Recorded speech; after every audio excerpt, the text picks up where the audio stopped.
ಬಸವೇಶನೇ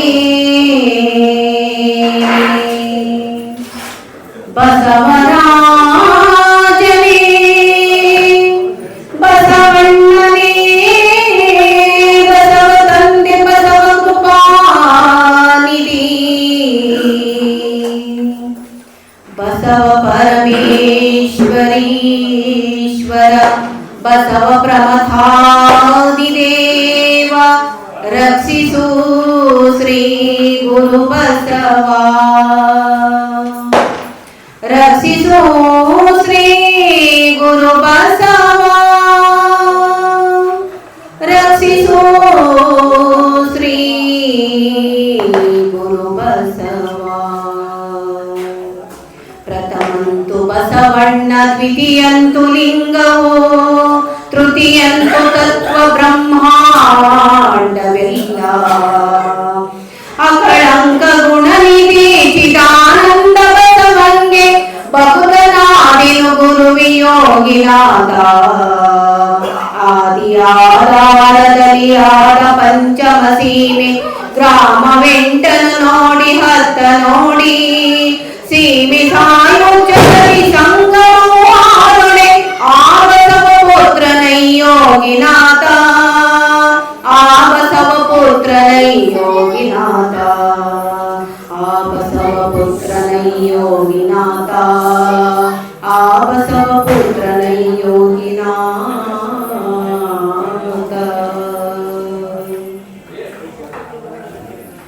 ತಂದೆ ನೀನು, ತಾಯಿ ನೀನು, ಬಂಧು ನೀನು, ಬಳಗ ನೀನು, ಎನಗೆ ನೀನಲ್ಲದೆ ಮತ್ತಾರಿಲ್ಲವಯ್ಯ. ಕೂಡಲ ಸಂಗಮ ದೇವ, ಹಾಲಲ್ಲದು ನೀರಲ್ಲದು ನಿನ್ನಾದನು. ಮಂತ್ರ ಪುರುಷ ವಿಶ್ವಗುರು ಬಸವಣ್ಣನವರ ಪವಿತ್ರ ಪಾದಾರವಿಂದಗಳಿಗೆ ಕೊಡಪಟ್ಟು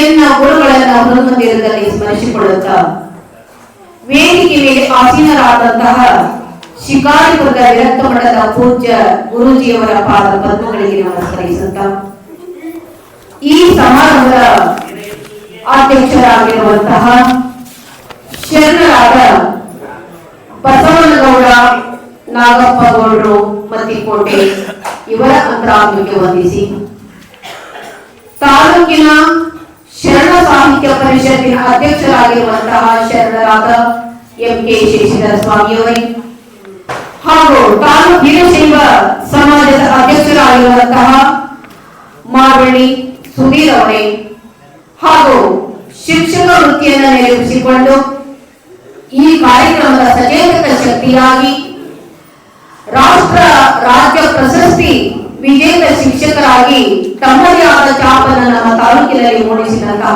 ಶರಣರಾದ ಸುಭಾಷ್ ಚಂದ್ರ ಸ್ವಾಮಿ ಅವರೇ, ಬಸವಾಶ್ರಮದ ಕಾರ್ಯಾಧ್ಯಕ್ಷರಾಗಿರುವ ಶರಣರಾದ ಸೋಮಶೇಖರ ಗಟ್ಟಿಯವರೇ ಹಾಗೂ ಉತ್ತಮ ವಾಗ್ಮಿಗಳು, ಸಮಾಜ ಸೇವೆಗೆ ತಮ್ಮನ್ನೇ ತೊಡಗಿಸಿಕೊಂಡಿರುವ ಶಿಕ್ಷಕರಾದ ನಾಗರಾಜನವರೇ,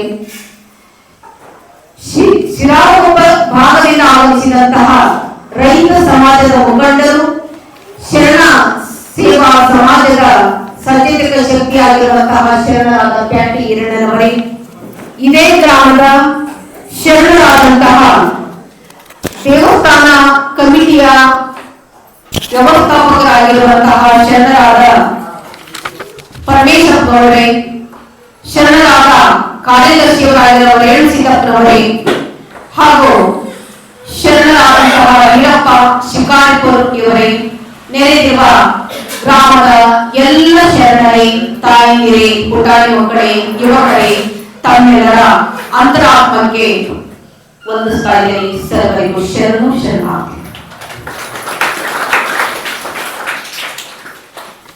ಇವತ್ತು ಕಾರ್ತೀಕ ಮಾಸದ ಮೊದಲ ದಿನ. ಎಲ್ಲರೂ ಕಾರ್ತೀಕ ಹಚ್ಚಿಬಿಟ್ರಿ. 3 ದಿನ ದೀಪಾವಳಿ ಹಬ್ಬ ಮಾಡಿದ್ರಿ, ಹೋಳಿಗೆನೂ ತಿಂದ್ರಿ. ನಿನ್ನೆ ಎಲ್ಲ ಬಹಳ ವಿಶೇಷವಾದ ತಿಂಡಿ ತಿನಿಸು ನಮ್ಮ ಭಾಗದಲ್ಲಿ ಬಹಳ ವಿಶೇಷ.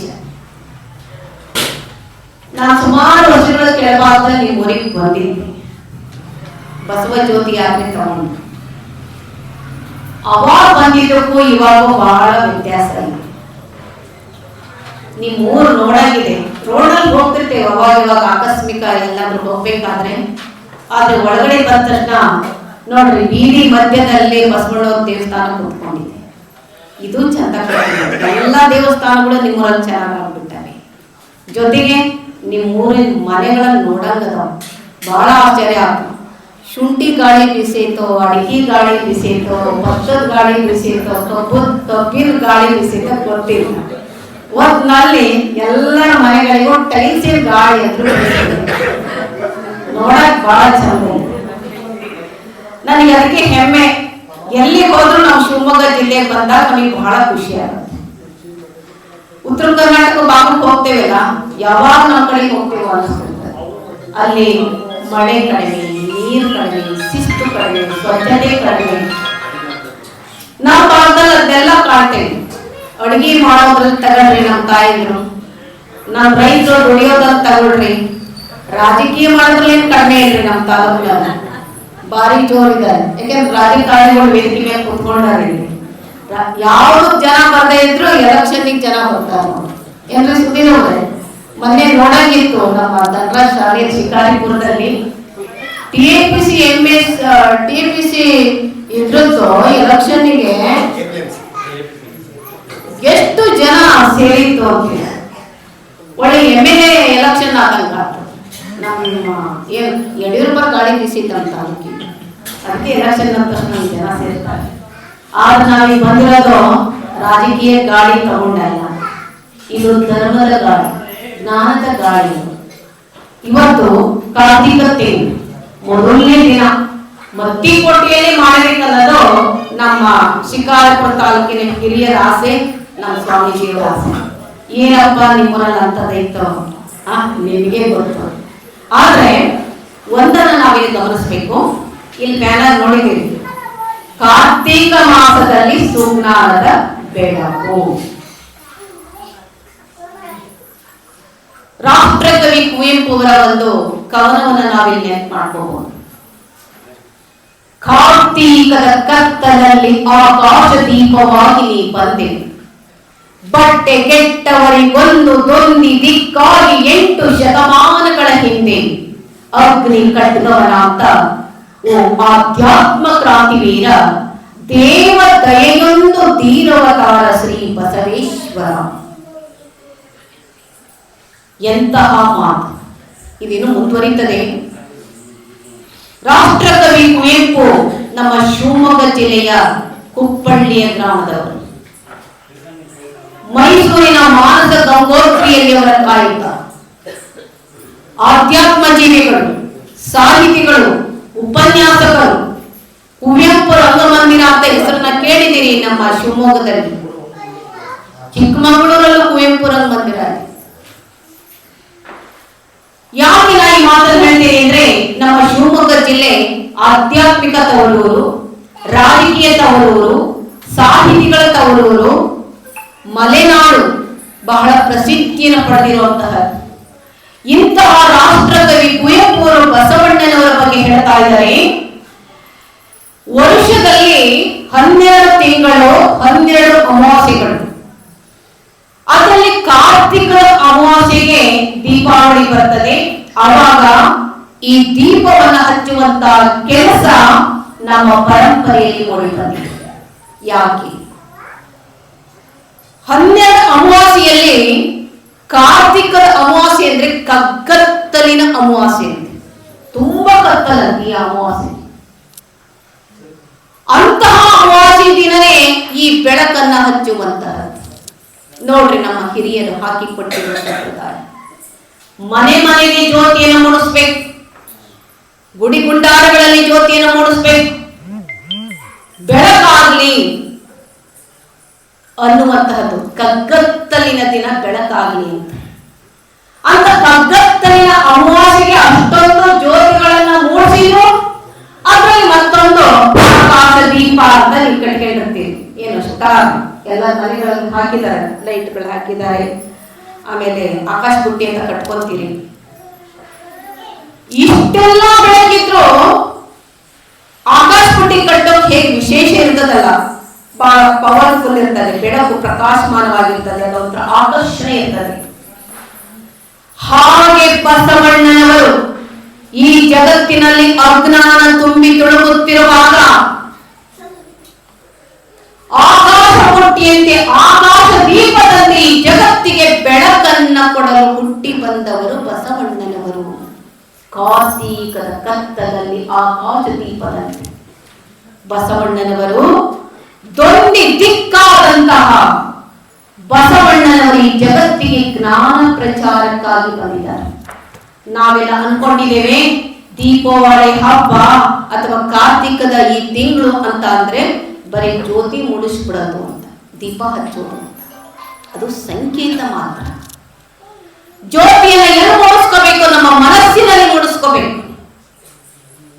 ಮನೆಯಲ್ಲಿ ಜ್ಯೋತಿಯನ್ನು ಮೂಡಿಸ್ತೀರಿ, ದೇವಸ್ಥಾನದಲ್ಲಿ ಕಾರ್ತಿಕ ಹಚ್ತೀರಿ, ದೀಪ ಬೆಳೆಸ್ತೀರಿ, ಎಣ್ಣೆ ತರ್ತೀರಿ, ಬತ್ತಿ ಹಾಕ್ತೀರಿ, ದೀಪ ಮೂಡಿಸ್ತೀರಿ, ಮೆಣಬತ್ತಿ ಹಚ್ತೀರಿ, ಎಲ್ಲ ಮಾಡ್ತೀರಿ. ಅದ್ರ ಹಿಂದಿನ ಸಂಕೇತ ಏನು? ನಮ್ಮೊಳಗೆ ಜ್ಞಾನದ ಬೆಳಕನ್ನು ಹೊತ್ತಿಸಿಕೊಳ್ಳಬೇಕು. ಜ್ಞಾನದ ಬೆಳಕ. ಅದರ ಸಂಕೇತವಾಗಿ ಈ ಶ್ರಾವಣ ಮಾಸದಲ್ಲಿ ಒಂದು ರೀತಿಯ ಕಾರ್ಯಕ್ರಮ ಆದರೆ ತಾಲೂಕಿನ ಪ್ರತಿಯೊಂದು ಗ್ರಾಮಗಳಲ್ಲಿ ಇಂತಹ ಜ್ಞಾನದ ಜ್ಯೋತಿಯನ್ನು ಮೂಡಿಸ್ಬೇಕಂತ ಕಾರ್ತಿಕ ತಿಂಗಳಲ್ಲಿ ಸುಜ್ಞಾನದ ಬೆಳಕು ಅಂತಹ ಒಂದು ಮೆರವಣಿಗೆಯನ್ನ, ಒಂದು ಜ್ಞಾನದ ಬುತ್ತಿಯನ್ನ ತೆಗೆದುಕೊಂಡು ಹೋಗುವಂತಹ ಕಾರ್ಯ ಈ ಒಂದು ಸಂಪ್ರದಾಯದಲ್ಲಿ ನಡ್ಕೊಂಡು ಬರ್ತಾ ಇದೆ. ಅದಕ್ಕಾಗಿಯೇ ಮಠದ ವತಿಯಿಂದ, ಶಿಕಾರಿಪದ ಅನೇಕ ಸಂಘ ಸಂಸ್ಥೆಗಳ ವತಿಯಿಂದ, ವೀರಶೈವ ಸಮಾಜದ ವತಿಯಿಂದ, ಶರಣ ಸಾಹಿತ್ಯ ಪರಿಷತ್ತು, ಬಸವಾಶ್ರಮ, ಎಲ್ಲ ಸಂಘಟನೆಗಳ ಜೊತೆಗೆ ಈ ಒಂದು ಸುಜ್ಞಾನದ ಬೆಳಕು ಜ್ಯೋತಿಯನ್ನು ತೆಗೆದುಕೊಂಡು ಹೋಗ್ತಾ ಇದೆ. ನಿಮ್ಮೂರಿಗೆ ಇದು ಮೊದಲನೇ ಬಾರಿ ಇವತ್ತು ಬಂದಿದೆ, ಪ್ರಾರಂಭ ಆಗಿದೆ. ಇವತ್ತು ಇನ್ನು 21 ದಿನ ಕಾರ್ಯಕ್ರಮ ನಡೀತದೆ. ಬಹುಶಃ ಕೊನೆ ದಿನ ಸಾಧ್ಯ ಆದರೆ ನೀವೆಲ್ಲ ಸುರಗಿಹಳ್ಳಿ ಬರ್ರಿ, ನಿಮಗೆ ಹತ್ರ ಇದೆ, ಅದಕ್ಕೆ ಕರೆ ಕೊಡ್ತಾ ಇದ್ದೀವಿ. ಸುರಗಿಹಳ್ಳಿಯಲ್ಲಿ ಏನು ತಿಪ್ಪಾಯಿಕೊಪ್ಪದ ಮಠ ಅಲ್ಲೊಂದು ಪ್ರಾರಂಭ ಇದೆ, ಅಲ್ಲಿ ಅದರ ಮುಕ್ತಾಯದ ಸಮಾರಂಭ ಇದೆ. ಕೊನೆ ದಿನ 21ನೇ ತಾರೀಕು, ನಿಮಗೆಲ್ಲ ಗೊತ್ತಿರಲಿ ಅಂತ ಹೇಳೋಣ. ಹಾಗಾದ್ರೆ ನಾವು ಜ್ಞಾನವನ್ನು ಹೊತ್ತಿಸಿಕೊಳ್ಬೇಕು ಅನ್ನುವಂತಹ ದೃಷ್ಟಿಕೋನ ಇದೆಯಲ್ಲ. ನಾನು ಒಂದು ಪ್ರಶ್ನೆಯನ್ನ ಕೇಳ್ತೇನೆ ನಿಮಗೆ. ಮನುಷ್ಯ ಯಾಕೆ ಹುಟ್ಟಿದ? ನಿಮಗೆ ಪ್ರಶ್ನೆ ಬಂದಿರಬೇಕು, ಯಾಕೆ ನಾವು ಹುಟ್ಟಿದ್ವಿ? ದೇವ್ರನ್ನ ಯಾಕೆ ನಮ್ಮನ್ನು ಹುಟ್ಟಿಸಿದ? ಮನುಷ್ಯನಿಗೆ ಏನ್ ಬೇಕು? ನೀವೀಗ ಎಲ್ಲ ಹಬ್ಬಗಳನ್ನು ಮಾಡ್ತೀರಿ, ಮನೆಗೆ ಪೂಜೆ ಪುನಸ್ಕಾರ ಮಾಡ್ತೀರಿ, ಎಲ್ಲೆಲ್ಲ ಗುಡಿ ಗುಂಡಾರ ಮಂದಿರು ಅದು ಇದು ಹಾಳಾಮಳ ಎಲ್ಲದಕ್ಕೂ ಹೋಗಿ ಬರ್ತೀರಿ. ಯಾಕೆ ಹೋಗ್ತೀರಿ? ಯಾಕೆ ಮನೆಗೆ ಪೂಜೆ ಮಾಡ್ತೀರಿ? ಬಂದಿದೆ ಒಂದ್ಸಲ ನನ್ನ ಪ್ರಶ್ನೆ ನಿಮಗೆ. ಒಂದು ದುಡಿತೀರಿ, ದುಡ್ಡಿನಲ್ಲಿ ನಿಮ್ಮ ಆಸೆಗಳನ್ನು ಪೂರೈಸ್ಕೊಂತೀರಿ, ಇನ್ನೊಂದು ಭಾಗ ಪೂಜೆ ಮಾಡ್ತೀರಿ. ಯಾಕೆ? ಯಾರಾದ್ರೂ ಹೇಳ್ತೀರಾ? ಏಕಾಂತ ಇರ್ಬೇಕಂತ. ಒಳ್ಳೆ ಉತ್ತರ. ನೆಕ್ಸ್ಟ್, ಬೇಗ ಹೇಳಿ. ಪೂಜೆ ಯಾಕೆ ಮಾಡ್ತೀರಿ? ಜಾತ್ರೆನೂ ಮಾಡ್ತೀರಿ, ಪೂಜೆ ಮಾಡ್ತೀರಿ, ಇಲ್ಲಿ ಪೂಜೆ ಮಾಡ್ತೀರಿ, ಮನೆಗೂ ಪೂಜೆ ಮಾಡ್ತೀರಿ, ಎಲ್ಲ ಪೂಜೆ ಮಾಡ್ತೀರಿ. ಉದ್ದೇಶ ಬೇಕಲ್ಲ. ಗುಡ್. ಮತ್ತೆ ಏಕಾಂತಕ್ಕೆ, ನೆಮ್ಮದಿಗೆ, ಮತ್ತೆ ಒಳ್ಳೆಯದಕ್ಕೆ. ನೋಡಿ ಮಕ್ಕಳಿಗೆ ಹೆಂಗ್ ಬಂದ, ಹೌದಲ್ರಿ? ಒಳ್ಳೇದಕ್ತಾನೆ ಪೂಜೆ ಮಾಡೋದು, ಒಳ್ಳೇದಕ್ತಾನೆ ಗುಡಿಗೆ ಬರೋದು, ಒಳ್ಳೇದಕ್ತಾನೆ. ಅರ್ಥ ಆಯ್ತಾ ಈಗ? ಮತ್ತೆ ಯಾರಾದ್ರೂ ಇದ್ದೀರಾ? ಬೇಗ ಹೇಳ್ಬೇಕು.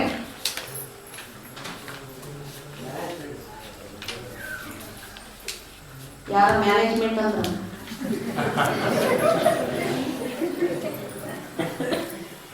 ಮ್ಯಾನೇಜ್ಮೆಂಟ್ಗೆ ಅಂತೂ ದೇವಸ್ಥಾನ ಪೂಜೆ ಮಾಡಲ್ಲ ಯಾರು. ಅದು ವ್ಯವಸ್ಥೆ ಅಷ್ಟೇ, ಮ್ಯಾನೇಜ್ಮೆಂಟ್ ವ್ಯವಸ್ಥೆ ಅಷ್ಟೇ. ಮೂಲ ಉದ್ದೇಶ ಇರಲಿ. ನಾನೇ ಹೇಳಿದ್ ಕೇಳಿ, ನೀವೆಲ್ಲ ಹೇಳಿರೋ ಸರಿನೇ ಇದೆ. ನೋಡ್ರಿ, ಒಂದು ಭಾಗ ದೇವರು ಜ್ಞಾನಾಭಿವೃದ್ಧಿಗೆ, ಹೌದಾ? ನೋಡ್ರಿ, ಆ ಪುಟಾಣಿ ಮಗುವಿನಿಂದ ಬಾಯಿಂದ ಬಂದಿದೆ ಜ್ಞಾನಾಭಿವೃದ್ಧಿಗಂತ. ಅವ್ರ ಮೆದುಳಿನಾಗೆ ಕೆಲಸ ಮಾಡ್ತಾ ಇದೆ, ಮೆದುಳು ಕೆಲಸ ಮಾಡ್ತಾ ಇದೆ. ಚಪ್ಪಾಳಿ ಆಲೋಚನೆ ಮಾಡಬೇಕು, ಆಲೋಚನೆಯಿಂದಲೇ ಬದುಕು. ನಮ್ಮ ಆಲೋಚನೆಯಿಂದ ನಮ್ಮ ಬದುಕು ಹೆಣೆಯಲ್ಪಟ್ಟಿದೆ. ನೀವು ಹೆಂಗ್ ಆಲೋಚನೆ ಮಾಡ್ತೀರೋ ಹಾಗೆ ನಿಮ್ಮ ಬದುಕು ಹೆಣೆಯಲ್ಪಡ್ತದೆ. ಕೆಟ್ಟದ್ ಮಾಡ್ತಾ ಇದ್ರೆ ಕೆಟ್ಟ ಕೆಲಸ ಮಾಡ್ತಾರೆ, ಇಲ್ಲಿ ಒಳ್ಳೇದು ಮಾಡ್ತಾ ಇದ್ರೆ ಒಳ್ಳೆ ಕೆಲಸ ಮಾಡ್ತಾರೆ. ನಿಮ್ಮ ತಲೆಯೊಳಗೆ ನಿಮ್ಮ ಮಾತು, ನಿಮ್ಮ ಕೃತಿ, ನಿಮ್ಮ ಬದುಕು ಎಲ್ಲ ನಿಮ್ಮ ಆಲೋಚನೆ ಮೇಲೆ ನಿಂತಿದೆ. ಹಣೆ ಬರ ಅಂತಿರಲ್ಲ, ಹಣೆ ಬರ ಅಂದ್ರೆ ಮತ್ತೇನು ಇಲ್ಲ. ನಾನು ಹಣೆ ಬರದಾಗ ಇದ್ದಂಗ ಆಗತ್ತೆ ಅಂತ ಹೇಳ್ತಿರಲ್ಲ ಪದೇ ಪದೇ. ನಿಮ್ಮ ಹಣೆ ಬರಹವೇ ನಿಮ್ಮ ಆಲೋಚನೆ. ನೀವು ಹೇಗೆ ಆಲೋಚನೆ ಮಾಡ್ತೀರೋ ಹಾಗೆ ನಿಮ್ಮ ಹಣೆ ಬರಹ ಬರೆಯಲ್ಪಟ್ಟಿದೆ. ಆದ್ರಿಂದ ಮೊದಲು ಆಲೋಚನೆಯನ್ನು ನಾವು ಸರಿ ಮಾಡಬೇಕು. ಯಾವುದೇ ಆಗಲಿ ಮನುಷ್ಯ ತ್ರಿಕರಣಗಳಿಂದಾಗಿದ್ದಾನೆ. ದೇವರ ಸೃಷ್ಟಿಯಲ್ಲಿ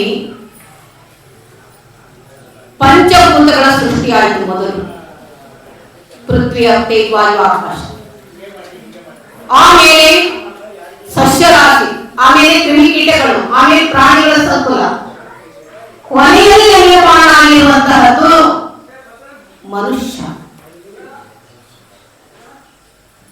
ಇಷ್ಟೆಲ್ಲ ಪ್ರಾಣಿಗಳಲ್ಲಿ ಇರುವಂತಹ, ಸಸ್ಯದಲ್ಲಿರುವಂತಹ, ಈ ಪ್ರಕೃತಿಯಲ್ಲಿರುವಂತಹ ಎಲ್ಲ ಶಕ್ತಿಯನ್ನ ಹಿಡಿದು ಮನುಷ್ಯನನ್ನ ನಿರ್ಮಾಣ ಮಾಡಿದ್ದಾನೆ. ಸಾಮಾನ್ಯ ಮನುಷ್ಯನ ದೇಹ. ಅದಕ್ಕೆ ಹೇಳ್ತಾರೆ, ಮಾನವನಾಗಿ ಹುಟ್ಟಿ ಬರುವುದು ಬಹಳ ದುರ್ಲಭ, ಇದನ್ನ ಹಾಳು ಮಾಡಬೇಡಿರೋ ಹುಚ್ಚಪ್ಪಗಳಿರ ಅಂತ. ಪ್ರಜ್ಞೆ ಇರಬೇಕು. ಈ ಶರೀರಕ್ಕೆ ಏನ್ ಬೇಕೋ ಅದನ್ನ ತಗೋಬೇಕು. ನಾಲ್ಗೆ ರುಚಿಗಾಗಿ ನೀವು ತಗೋಬೇಡ್ರಿ. ನಾಲ್ಗೆ ಇಷ್ಟೇ ಓಟ್ ಐತೆ, ಅದ್ರ ರುಚಿ ಇಲ್ಲಿಂದ ಇಲ್ಲಿಗೆ ಹೋಗೋದ್ರಲ್ಲಿ ಮುಗಿದೋಗುತ್ತೆ. ಹೊಟ್ಯಾಗ ಹೋದ್ಮೇಲೆ ಅದ್ರ ಕೆಲಸ ಬೇರೆನೇ ಮಾಡ್ತದೆ. ಆದ್ರಿಂದ ನಾಲ್ಗೆ ರುಚಿ ತಗೊಳ್ಳೋಕ್ಕಿಂತ ಶರೀರಕ್ಕೆ ಏನ್ ಬೇಕೋ ಅದನ್ನ ತಗೋಬೇಕು ಅನ್ನೋ ಪ್ರಜ್ಞೆ ನಮಗಿರ್ಬೇಕು. ಅವಾಗ ಆರೋಗ್ಯ ಚೆನ್ನಾಗಿರ್ತದೆ. ಯಾಕೆಂದ್ರೆ ಇದರಿಂದ ಹೋಗೋದು, ಒಳ ಹೋಗೋದು ಗಾಳಿ, ನೀರು, ಆಹಾರ. ಗಾಳಿ ನಮ್ಮ ಹಿಡಿದಾಗಿಲ್ಲ, ಅದು ದೇವ್ರ ಹಿಡಿದಲ್ಲೈತೆ. ಅದು ಹೋಗುತ್ತೆ ಬರುತ್ತೆ, ಅದು ನಾವೇನು ಮಾಡಲ್ಲ ಅದನ್ನ.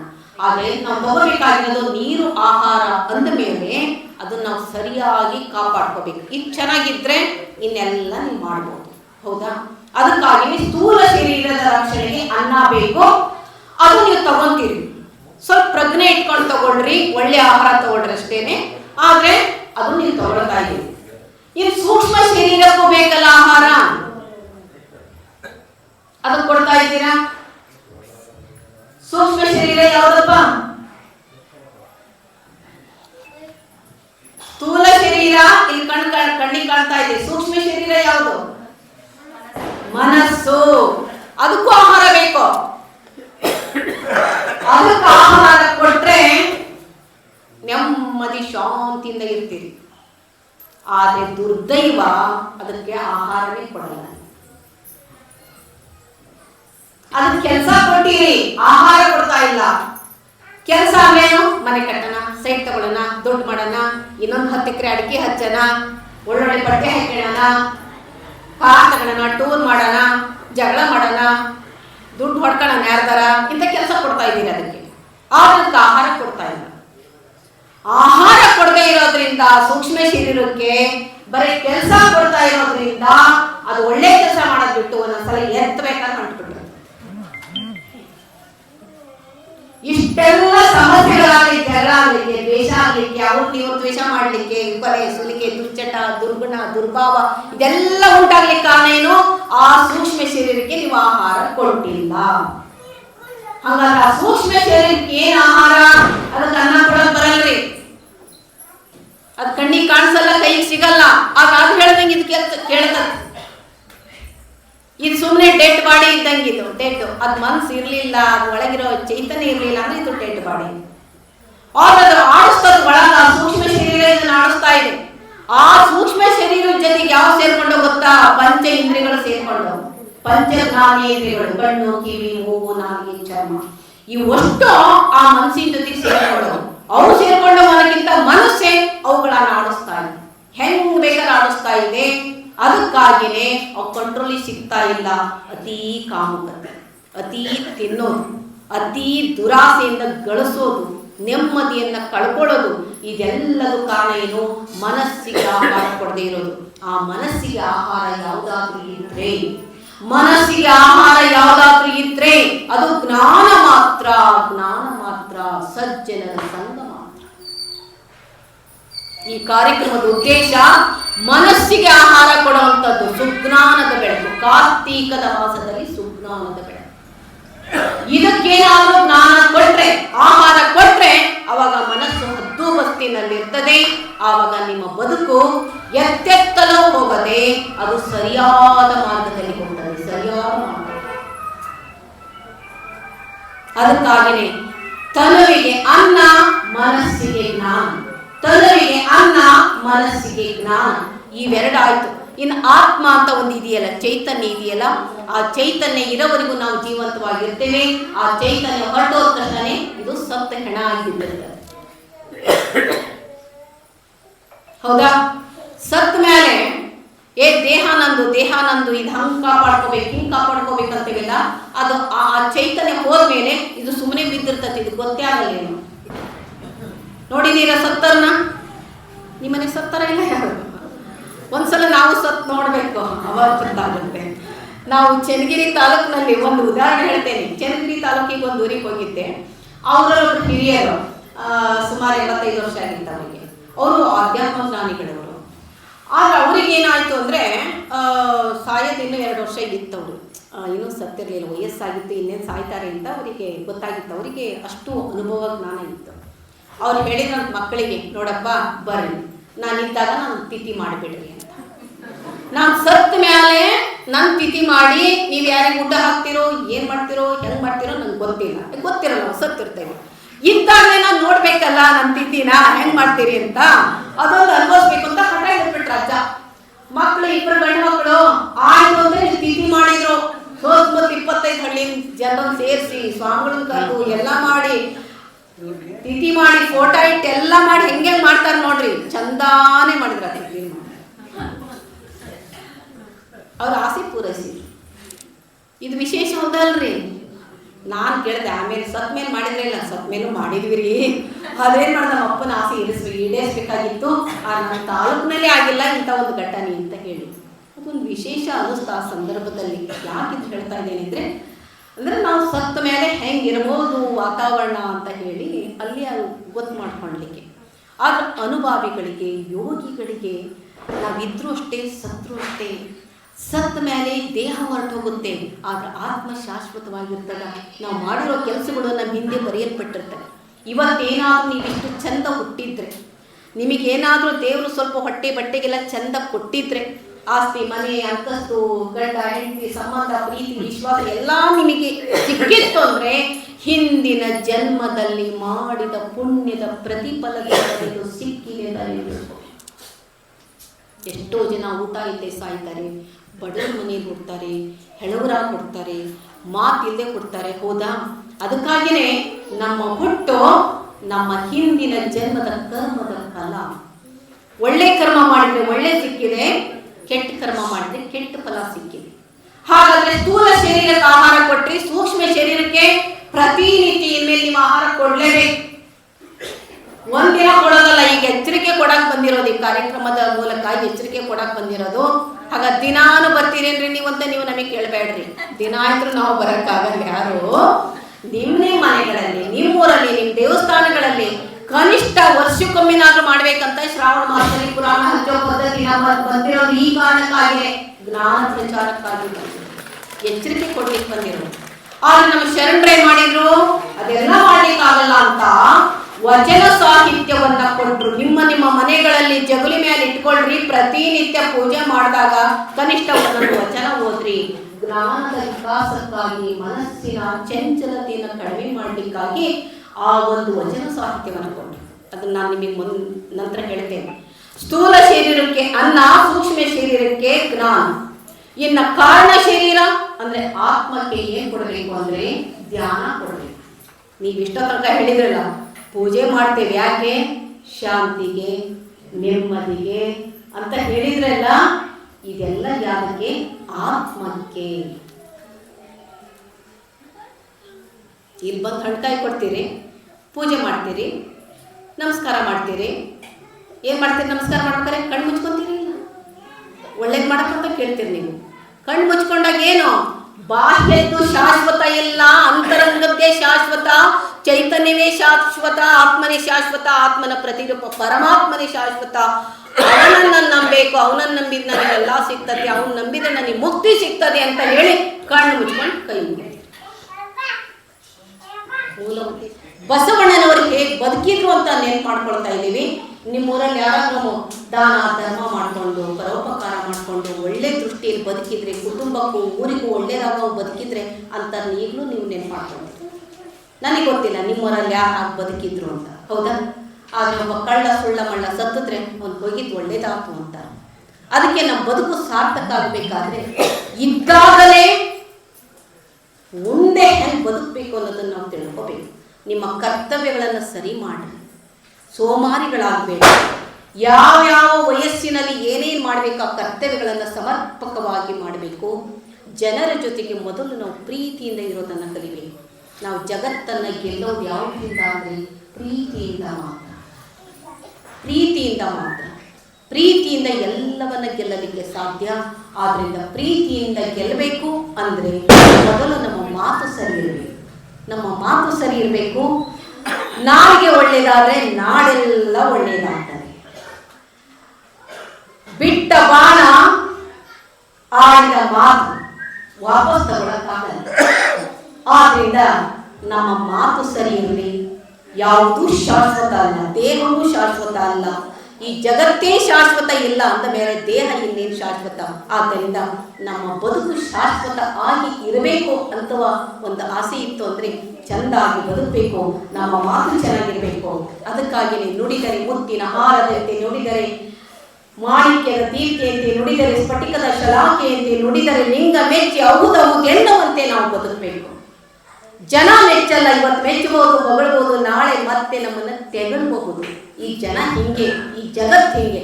ಆದರೆ ಪರಮಾತ್ಮ ಮೆಚ್ಚುವಂತೆ ನಾವು ಬದುಕಬೇಕು ಅಂದರೆ ನಮ್ಮ ಅಂತರಾತ್ಮ ಹೇಳ್ತದೆ, ಯಾವುದೇ ನೀವು ಕೆಲಸ ಮಾಡ್ರಿ ಅವಾಗ ಹೇಳ್ತದ ಮನಸ್ಸು ಮಾಡು ಅನ್ನುತ್ತೆ. ಒಂದೊಂದ್ಸಲ ಬೇಡ ಮಾಡಬೇಡ ಅನ್ನುತ್ತೆ, ಎಚ್ಚರಿಕೆ ಕೊಡ್ತದ. ಅದು ನೀವು ಸುಳ್ಳು ಹೇಳಬೇಕು ಅಂದಾಗ ತಕ್ಷಣ ಒಳಗೆ ಶೇಕ್ ಆಗುತ್ತೆ. ಗಮನಿಸ್ರಿ, ಯಾವ್ದಾದ್ರು ಮನೆ ಹಿತ್ತಾಗಿ ಹೂ ಕಲಿಬೇಕು ಅಂದರೆ ನೀವು ಶೇಕ್ ಆಗುತ್ತೆ, ಕೈ ನಡುತ್ತದೆ, ಕಣ್ಣು ಕದ್ದು ಮುಚ್ಚಿ ಹಿಂಗೆ ನೋಡ್ತದೆ, ಕಾಲು ನಡುತ್ತಿರ್ತದೆ. ಗೊತ್ತಾಗ್ತದೆ ನಿಮಗೆ, ಒಳಗದು ಚುಚ್ಚುತ್ತದದು ನೀವು ತಪ್ಪು ಮಾಡ್ತಾ ಇದೀಯ ಅಂತ. ನಿಮ್ಮ ಮನೆಗಿರೋದು ಹಣ್ಣು ಹಿಂಗೆ ತಕ್ಕೊಂತೀರಿ ದಯವಾಗಿ. ಅದೇ ಪಕ್ಕದ ಮನೆಗೆ ಹಿತ್ತಲ ಹಣ್ಣು ಬಿಟ್ಟೋದ್ರೆ ಹಿಂಗೆ ಕಿತ್ಕೊಳಕ್ ಹೋದ್ರೆ ನಡುತ್ತತ್ತೆ.